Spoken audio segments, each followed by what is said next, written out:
Hello everyone, আসসালামু আলাইকুম। Welcome back to my channel. আমি আফসানা, তোমরা দেখছো লাইফস্টাইল ভ্লগ।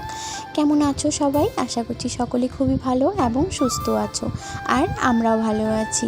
আমার নতুন একটা ব্লগে তোমাদের সবাইকে ওয়েলকাম। তো ব্লগটা দেখার অনুরোধ রইল সবাইকে। তো আজকের ব্লগটা আমি সকাল থেকে স্টার্ট করছি, একদম রান্নাঘর থেকে। মানে বাসি কাজ আমার হয়ে গেছে, ওইদিকে বাসি কাজটা সমস্ত গুছিয়ে একদম আমি রান্নাঘর থেকে শুরু করছি। কারণ আমি ওদিকে রাইস কুকারে ভাত করে নিয়েছি, ডাল করে নিয়েছি, আর আলু ভাজা এখানে বসিয়ে দিব এখন, আর ডিম ফ্রাই করব। আর আজকের দুপুরের রান্না এটাই হবে। তো দেখতে থাকো ভিডিওটা, আশা করছি ভালো লাগবে। তো আজকের ভিডিওটা হচ্ছে আমি কিভাবে আমার রান্নাঘর, শোয়ার ঘর দুইটাকেই কিভাবে একদিনই ক্লিন করে থাকি, আর পুষ্কুসোনাকে নিয়ে শাশুড়ি মা না থাকার সত্ত্বেও কিভাবে আমি কাজগুলো করছি সেটাই তোমাদের সঙ্গে শেয়ার করব এই ব্লগের মাধ্যমে। ছোট্ট একটি ব্লগের মাধ্যমে আমার সারাদিনের কাজকর্ম, যাবতীয় কাজকর্ম সেটাই তোমাদের সঙ্গে তুলে ধরবো। তো ভিডিওটি যদি ভালো লাগে একটা লাইক করে দিও, একটা কমেন্ট করো, আর একটা শেয়ার অবশ্যই করে দিও তোমাদের বন্ধুদের সঙ্গে।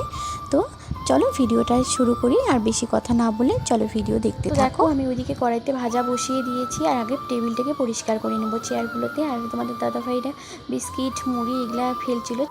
আর এরই মাঝে দেখো বরমশাই এসে চেয়ারটাকে টানতেছে, হয়তো বসার জন্য টানতেছে, বাট ক্যামেরা অন করা আছে বলে সে আর বসলো না, তাড়াহুড়ো করে রান্নাঘর থেকে বের হয়ে চলে গেল।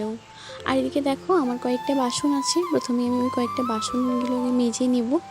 এখন ওইদিকে ভাজাটাও হচ্ছে, তাই ভাবলাম যে এদিকে বাসন কয়েকটা মেজে নিই। আর এদিকে দেখো তার মাঝে পুচকুসোনা আবার ওই হাজির এখানে এসে, তার নাকি পায়ে লাগছে, তাকে বলতেছে পায়ে একটু ফুকু করে দেওয়ার জন্য। একটু আদর করে দিলাম, তারপরে দেখো কেমন করে। এদিকে ক্যামেরা দেখে চলে আসলো এখানে, ফোন দেখে। আর দেখো কিভাবে দুষ্টামি করছে, সে তো একদম পৌঁছাচ্ছেই না, তার মাথা পা একদম চিউড়ে উঠতেছে সে। তোমরা তো জানোই ও ফোন দেখলে কেমন দুষ্টামি করে। আমি ওদিকে দেখো ওদিকে রান্না করতেছিলাম, তখনও আছে, ও পুরাই দুষ্টামি করতেছে। ফোন পর্যন্ত ও পৌঁছাইলো না, তাই আর কি ফোনটা নিতে পারেনি, তা না হলে ফোন ও হাতেই নিয়ে বেড়াতো। ও এরকমই, মোবাইল দেখলে পরে না, মোবাইল ছাড়া আর কিছু বুঝেই না, এরকমটা হয়ে গেছে। আর এখন আমরা একটা যে ভয়ঙ্কর জিনিস এনে দিয়েছি মোবাইলে বলে, ও আর এখন মোবাইলটা বেশি দেখতে চাচ্ছে না। ও যদি বলি যে আমি ওইটাকে বের করে দিব, তখন বলে যে না আর আমি মোবাইল দেখবো না। তো দেখো চেয়ারটা নিয়ে কীরকম দুষ্টামি করছে, পুরাই আওয়াজ করতেছে ঘরটার মধ্যে। আর যদি আমি এখানে ভয়েস ওভার না দিতাম, তোমাদেরকে রিয়েল সাউন্ডে দিতাম, তাহলে তোমরা হয়তো বুঝতে, তোমাদের কানেরও 12 বাজায় দিত ও, কারণ চেয়ারটা এত জোরে বাজাচ্ছে যে কী আর বলবো। তো চলো আজকে এভাবেই আমার কাজবাজগুলো করি। আর কয়েকদিন থেকে ব্লগ দিতে পারছি না, কারণ আমার ফোনের কোয়ালিটিও ভালো না, ফোনের ক্যামেরা কোয়ালিটি, আমার কাছে দামি ফোনও নেই, তাই আর কি বন্ধুরা আমি ভিডিও দিতে পারছি না। ব্লগ ভিডিও কয়েকটা শর্ট ভিডিও আছে, সেগুলো শর্ট ভিডিওগুলোই দিচ্ছি, কিন্তু ব্লগ দেওয়ার আমার খুবই চেষ্টা করি, কিন্তু হয়ে ওঠে না, কারণ এখন আমার ফোনের জন্য ভিডিও কোয়ালিটি যদি ভালো না আসে, আমার নিজেরই ভালো লাগে না, তোমাদের কি ভালো লাগবে, তাই না বলো? আগে নিজের যেটা ভালো লাগা সেটাই তো তোমাদের সঙ্গে শেয়ার করব। তো নিজেরই ভালো লাগতেছে না, তাই আর আমার ব্লগ করা হচ্ছে না। তবু এভাবেই আজকে একটা ব্লগ করছি, কারণ দেখি তোমাদের রেসপন্স পাচ্ছি কি না।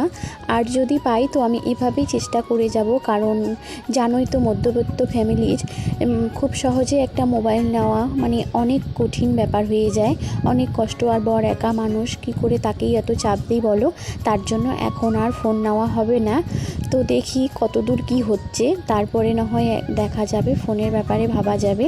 তো যদি আমরা ফোন নিয়ে থাকি তাহলে তোমাদের সঙ্গে সেটা শেয়ার করব অবশ্যই। কথা বলতে বলতে চলে এলাম খাবার টেবিলে, কারণ রান্না হয়ে গেছে আর তোমাদের দাদাভাই এখন চলে যাবে। তো তার জন্য ভাবলাম যে আমরা একসঙ্গে খাই যেহেতু, তাই ভাবলাম যে আজকে ভিডিও খাওয়ার সময়ও একটু ভিডিও করি। সে কিন্তু একদমই পছন্দ করে না খাওয়ার সময় ভিডিও, তবুও একটু ভিডিওটা করে নিচ্ছি, কারণ আমি প্রায় ব্লগেই দেখি সবাই খাওয়ার সময়ও ব্লগ করে। আর যেহেতু ব্লগিং, তো সমস্ত কিছু শেয়ার করাটাকেই তো ব্লগিং বলে, লাইফস্টাইল ব্লগ, তাই না বলো?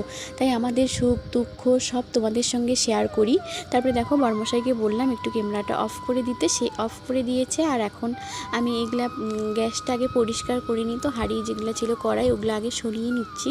তারপরে গ্যাসটায় ওই তেলের ইসেটা, তেল রান্না করতে করতে তেল ছিটকে পড়ে, তো তাই আর কি। তো তেমন আর বেশি কিছু আজকে অত মাজা ঘষা করব না, সামান্য একটু কাপড় দিয়ে মুছে নিব ভালো করে। আর এগুলাও একটু মুছে নিই, কারণ এগুলাও একদম ধুলোবালি মতো হয়ে গেছে, আর মানে ঝোল টোল পড়ছে, সবজি পড়ছে, তার জন্য আর কি এগুলা ভালো করে মুছে নিই আগে। আর তোমাদের দাদাভাই যেন কি বলছে আমাকে ওইদিকে, এখন সেটা মনে পড়ছে না, ভয়েস ওভার দিতে গিয়ে কী যেন বলছিল না, আমি কিন্তু একটু রাগও করছিলাম, মানে একটা কথা বারবার জিজ্ঞাসা করলে আমি কিন্তু একটু রাগও দেখাচ্ছিলাম নাকি। তারপরে এই যে দেখো ডিব্বাগুলো একটু ভালো করে ইচ্ছে করি, তারপরে দেখো আবারও হাসাতে ধরছে আমি রাগ করছি বলে। তো দেখো এই যে অনলাইন থেকে যে বোতলগুলো নিয়েছিলাম না, তেলের বোতলগুলো, বর্দি ভাই দুটারে ঢাকনা একদম ভেঙে ফেলছে, ভীষণই খারাপ লাগতেছে, বোতলগুলো দেখলে পরে আমার ভীষণ খারাপ লাগে। আর এদিকে যে রাইস কুকারে ভাত বসিয়েছি সেই গামলাটাও এখানেই রেখে দিয়েছি। আর কি বলবো তোমাদেরকে, পুচকুসোনাকে নিয়ে না আমার একদমই একটু অস্বস্তিকরে লাগে কাজ করতে, কারণ ওকে বারবার দেখতে হয়, বাইরে চলে যায়, আর ছেলে বাচ্চা তো জানোই কেমন দুষ্টামি করে। তারপরে দেখো চেয়ার টেয়ারগুলো ভালো করে একটু পরিষ্কার করে নিই। গ্যাসটা তো পরিষ্কার হয়ে গেল, এখন মাটির চুলাটা একটু লেপে নিই। আর পরশুদিনই আমি ভালো করে লেপে নিয়েছি, কারণ একটু কালি হয়ে গেছে বলে। আর পরশুদিনই আবার একটু মানে ধরিয়েছিলাম, তার জন্য আরও একটু কালো কালো হয়ে গেছে। আর এখন তো আমার মানে চুলার মধ্যে রান্না করা হয় না, এখন আমি রাইস কুকারে ভাত করি আর গ্যাসে তরকারি করি, কারণ লাকড়িও নেই। আর এই বর্ষার সিজনে লাকড়ি এখন কোথায় পাবো? আর আমাদের গ্রামের বাড়িতে কিন্তু চুলা একদম লাগবেই, মাটির চুলা। কারণ কি বলতো, আমাদের বাড়িতে সবসময়ের জন্য গেস্ট আসে, আর এদিকে মানে একটার পর একটা ওকেশান আমাদের থাকেই, তার জন্য আর কি সেরকম প্রোগ্রামে আর গ্যাসের মধ্যে হয় না, মানে অল্প স্বল্প আর লোক আসলে আর কি, আর বেশি লোক আসলে পরে তো সিলিন্ডার নিয়ে বড় ওভেন নিয়ে আসতে হয়।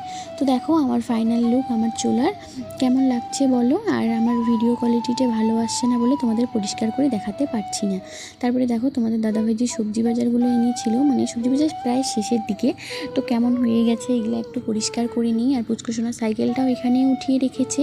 আর এদিকে দেখো সবজি বাজারের ঝুড়িও খালি হয়ে গেছে, শুধু কাঁচা লঙ্কাটা একটু ভালোই আছে, মানে লঙ্কা মরিচ পেঁয়াজ এগুলো একটু আছে। তারপরে এদিকে দেখো, আর এই যে দেখতে পাচ্ছ প্যাকেটটা আমি সরিয়ে রাখলাম, সেটা হচ্ছে আমাদের গরুর খাবার, গরুর চোখর বলে তো, তাই আর কি, যেহেতু গরুটা বাড়িতেই থাকে তাই আর কি গরুটাকে এইগুলাই দিই। খাওয়া দাওয়ার পরে আবারও কয়েকটা বাসন বেরিয়েছে, ওই বাসনগুলো মেজে নিতে হবে। তো দেখো তোমাদের দাদাভাই কি করেছে, গরুকে আমার ঘরের পানিগুলোই দিয়ে দিয়েছে, মানে ঘরের জলটা দিয়ে দিয়েছে। এখন আবার আমাকে জল আনতে লাগবে, তারপরে বাসনগুলো মাজতে হবে। তো চলো আগে একটু পরিষ্কার করে নিই, ঝাঁট দিয়ে নিই। আর ঘরটাও এসে ভাত পড়েছে, দেখো ওখানে কয়েকটা ভাত পড়েছে, তো আগে ঘরটাকে ভালো করে ঝাঁট দিয়ে নিই, তারপরে ধুতে হবে।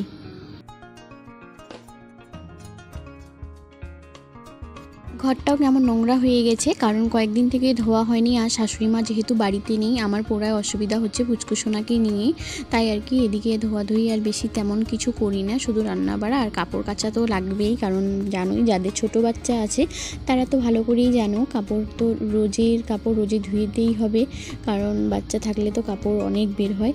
তো ওই আর কি, তার জন্য ওইদিকে আমার ঘরটা ধোয়া হয়নি। তাই ভাবলাম যে আজকে যেহেতু ওকে পুচকুসোনাকে বদ্দাদের ঘরে দিয়ে আসছি, তাই ভাবলাম যে সমস্ত কিছুগুলো ভালো করে ধুয়ে নিই। সে ওখানে খেলা করতেছে ওর বড়ম্মুদের সাথে। তো ঘরে গিয়ে দেখি আমার ছেলে এখন ঘরের কি অবস্থা করে রেখেছে। আমার তো মনে হচ্ছে সে এলোমেলো সমস্ত কিছু ফেলে টেলে একদম একাকার করে দিয়েছে, আর যেই ভাবনা সেই কাজ। দেখো চলে এসেছি ঘরে, আর এদিকে দেখো ঘরের মধ্যে কি রকম সব ফেলে টেলে একদম একাকার করে দিয়েছে। আর এদিকে বিছানার মধ্যে কত খেলনা, দেখেছো কতগুলা খেলনা একবারে ওকে বের করে দিয়েছে ওর পাপা। আর তাকে দেখো কেমন করে এই যে জানলা দিয়ে দেখতেছে, আমাদের না এটাই বেশি ভয়, কারণ সেই জানলা দিয়ে বারবার জানলা দিয়ে উঁকি মারে, আর এদিকে দেখে ডাকে। তো বন্ধুরা, ও আমার কাছে ফোনটা দেখে পুরাই ফোন চাচ্ছে, তাই আর কি মোবাইলটা দিয়ে রান্নাঘরটা ধুয়ে এসেছি, কারণ সেটা তোমাদের সঙ্গে শেয়ার করতে পারলাম না, সরি। আর আমি যেহেতু ঘর ধুলাম তাই আর কি ড্রেসটাও চেঞ্জ করে নিয়েছি। তো এখন এই ঘরে এসেছি, এখন এই ঘরটা পরিষ্কার করার পালা। তো দেখি কতটা করতে পারছি সেটা তোমাদের সঙ্গে শেয়ার করব। তো দেখতে থাকো ভিডিওটা, আশা করছি ভালো লাগবে। আর কে কোথার থেকে দেখতেছো প্লিজ একটা কমেন্ট করো, তোমাদের একটা কমেন্ট আর একটা লাইকে অনেক আমার কাছে অনেক মূল্যবান। ভগবান আমাকে আরও এগিয়ে নিয়ে যাওয়ার সাহায্য করে। আর তোমাদের একটা লাইকে আমি অনেক উৎসাহ পাই নতুন নতুন ভিডিও করার জন্য। আর ভিডিওটি কেমন লাগছে সেটাও কমেন্টে জানাও, প্লিজ জানাবা। সবার কাছে অনুরোধ রইল ফুল ভিডিওটা দেখার জন্য। তো চলো এখন এই ঘরটাকে ভালো করে ক্লিন করে নিই। তারপরে আজকে কিন্তু প্রচণ্ড রোদ উঠিয়েছে, জানি না বিকেলে মনে হয় বৃষ্টিও হবে, কারণ আকাশটা একটু অন্ধকারও লাগতেছে। আবার এদিকে কিন্তু মানে ভালো রৌদ্রও দিয়েছে। তো দেখি কতদূর কি হচ্ছে, কারণ রৌদ্র হলে কাজ করার ভালো লাগে, আর বৃষ্টি হলে আমার একদম কাজ করতে ভালো লাগে না। বৃষ্টি হলে ঘুমাতে ইচ্ছে করে। বৃষ্টি হলে প্রায় ক্ষেত্রেই আমি ঘুমিয়ে পড়ি, কারণ আমার বৃষ্টি হলে খুব ভালো ঘুম হয়। তাই আর কি, যেমন কালকে বৃষ্টি হয়েছিল দুপুরবেলা, আমি কিন্তু ঘুমিয়ে পড়ছিলাম। তার জন্য আর কি কোনো শর্ট ভিডিও করতে পারিনি। জানি না কেন যে এত ঘুম পাচ্ছিল বৃষ্টির কারণে, তাই আমি ঘুমিয়ে পড়ছিলাম। আর একটু মানে আকাশটাও একটু চমকাচ্ছিল, বিদ্যুৎ চমকাচ্ছিল, তো তাই আর কি ভিডিও করা হয়নি। কারণ বিদ্যুৎ চমকালে আমার একদম ভয় লাগে, তাই আর কি আমি আর নেট অন করিনি। কারণ আমি অনেকবারই শুনেছি নেট অন করলে নাকি বিদ্যুৎ চমকালে রিস্ক, তাই আর কি সেই এত বড় রিস্ক আর নেইনি। এখন ঘরটাকে ভালো করে ঝাড় দিয়ে নিই, কারণ উপরে না এত পরিষ্কার করে নিই আর কি, উপরে এত মাকড়সার জাল হয়েছে না কি আর বলবো।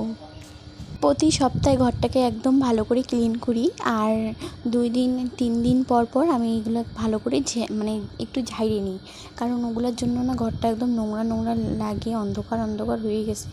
তাই আর কি ওগুলাকে ভালো করে পরিষ্কার করে নিই।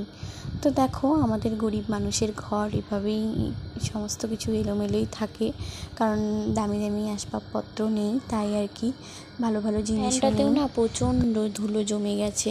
তো আমি ফ্যানটা আমার হাত পৌঁছায় না, তোমাদের দাদাভাই যখন থাকে তাকে দিয়ে পরিষ্কার করে নিই, আর এই লাঠিটা দিয়ে একটু পরিষ্কার করি আমি, মানে এই ঝাঁটাটা দিয়ে আর কি, ওইটা দিয়ে পরিষ্কার করি। আর তোমাদের দাদাভাই থাকলে না খুব ভালো করে ফ্যানটাকে একদম ক্লিন করে দেয়। তো ও তো এখন নেই, ও চলে গেল, তাই আর কি আর তাকে আর বলতে পারছি না। অন্য সময় ওকে বলে ওইটা পরিষ্কার করিয়ে নিব, কারণ ফ্যানটা ধুলো হয়ে গেছে পুরা, কেমন লাগতেছে, তাই আর কি ওইটাকেও পরিষ্কার করে নিব। আর যেহেতু আমাদের মাটিরই বাড়ি, তাই আর কি মানে উঠানে, তারপরে এদিকে রাস্তা, এদিকে সামনে সমস্ত কিছু ধুলাবালি ওগুলাই উড়ে উড়ে আসে। নিচটা যদিও মেঝেটা পাকা, কিন্তু উঠানটা তো আর পাকা না, তার জন্য ওগুলা উড়ে উড়ে আসে, কত নোংরা কিছু পড়ে মানে।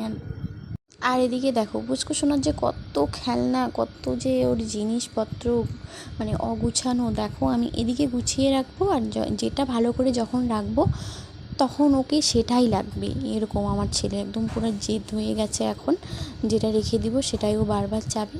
তো ওগুলাই আমি একটু পরিষ্কার করেই রেখে মানে ওখানেই রেখে দিলাম, কারণ একটু পরে ও আবার নিবে। তো ড্রেসিংয়ের মধ্যে প্রথমে রাখলাম, কারণ ড্রেসিংটা একটু ধুইতে হবে, তাই আর কি আরও ওখানেই রেখে দিলাম বিছানার মধ্যে।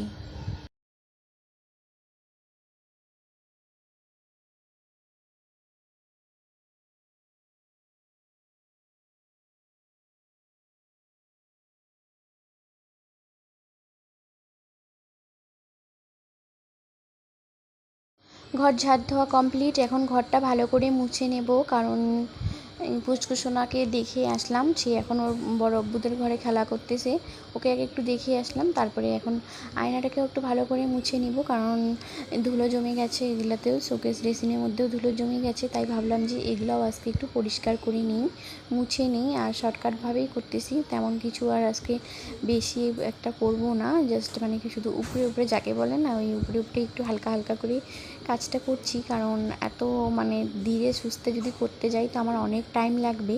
আর পুচকু সোনাকে এখনও কিছুই করিনি, ওকে খাওয়াতে হবে, ওর বাবা একবার খাওয়াইছিল, আবার ওকে খাওয়াতে হবে, ওকে স্নান করিয়ে দিতে হবে। আর জানোই তো একা মানুষ কত দিয়ে দেখবো, ওইদিকে আবার গরু বাঁধা আছে, বাড়িতেই গরু বাঁধা আছে, গরুকে খড় দিতে হবে, কারণ গরু বাছুরও এখন দেখতে লাগতেছে। আর সকালে তোমাদের দাদাভাই দুধ ধুয়ে দিয়েছে, এখন ওই দুধটাকে আবার গরম করতে হবে, মানে একবার গরম করেছি, কিন্তু দুধটাকে আবার একটু গরম করতে হবে, কারণ প্রচণ্ড রোদ, নইলে দুধটা নষ্ট হয়ে যাবে। তো ভালো করে মোছামুছি করতেছি, কারণ আজকে তোমাদের সঙ্গে ভালো করে ভিডিওটাও শেয়ার করতে পারতেছি, কারণ পুচকু সোনাকে দিয়ে আসি বলে। কারণ একটু আগে তো মোবাইল দেখলো, আমি যখন রান্নাঘরটা মুছেছি তখন তোমাদের সঙ্গে শেয়ার করা হয়নি, কারণ তখন ওর কাছে মোবাইল ছিল। আর এখন আমি যেহেতু নিয়েছি, তাই আর কি তোমাদের সঙ্গে আজকে আমি এটাও শেয়ার করতে পারছি। আর দেখো আমি বারবার ওইদিকে যাচ্ছি, কারণ পুচকু সোনাকে দেখতেছি, ও বারান্দায় আসতেছে, বারান্দায় খেলা করতেছে। আর ওই যে আমাকে আয়নাটার ওখানে একটু দেখা যাচ্ছে, মানে আমি এখন বুঝতে পারছি আর কি।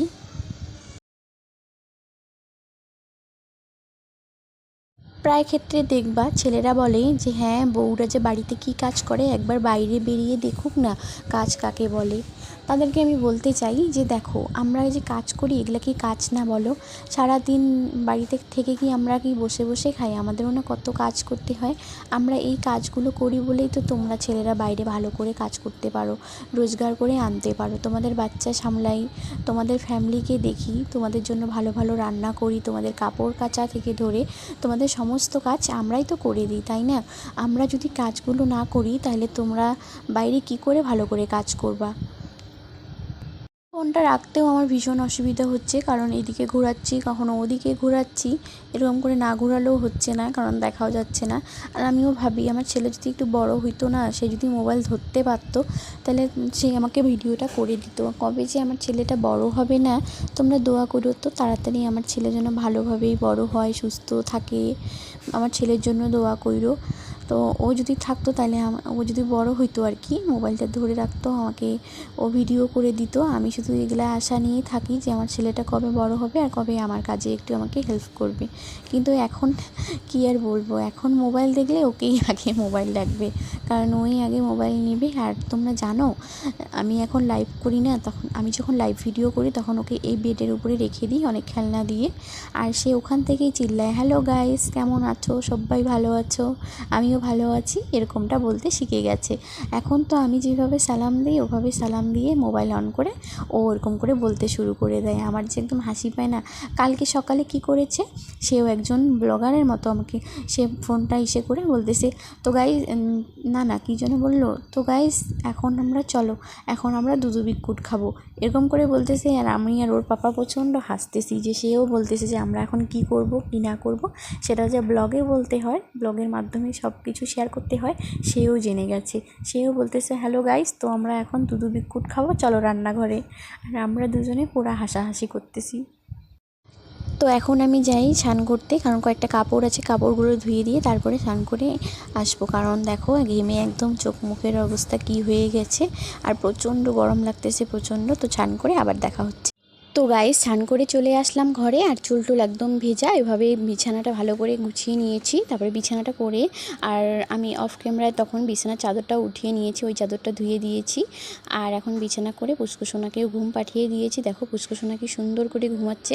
তারপরে আমরা কিন্তু অফ ক্যামেরা খাওয়া দাওয়াও করেছি, খাওয়া দাওয়া করে তারপরে ওকে ঘুম পাড়ি। মাঝে একটা ফেরিওয়ালা দাদা একদম আমাদের বাড়ির উঠানে চলে এসেছে, বিক্রি মানে কাপড় বিক্রি করতেছে।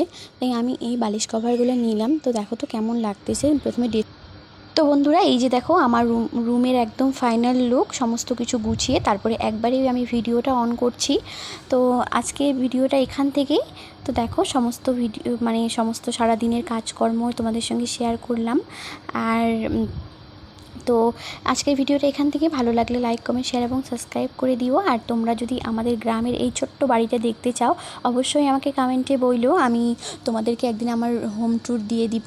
গ্রামের সব দৃশ্য তোমাদেরকে দেখাতে পারবো, যেটুকু পারবো সেটাই শেয়ার করব। তো আমার জন্য দোয়া করবা, সবাই ভালো থেকো, সুস্থ থেকো এবং নিজের খেয়াল রেখো। ততক্ষণ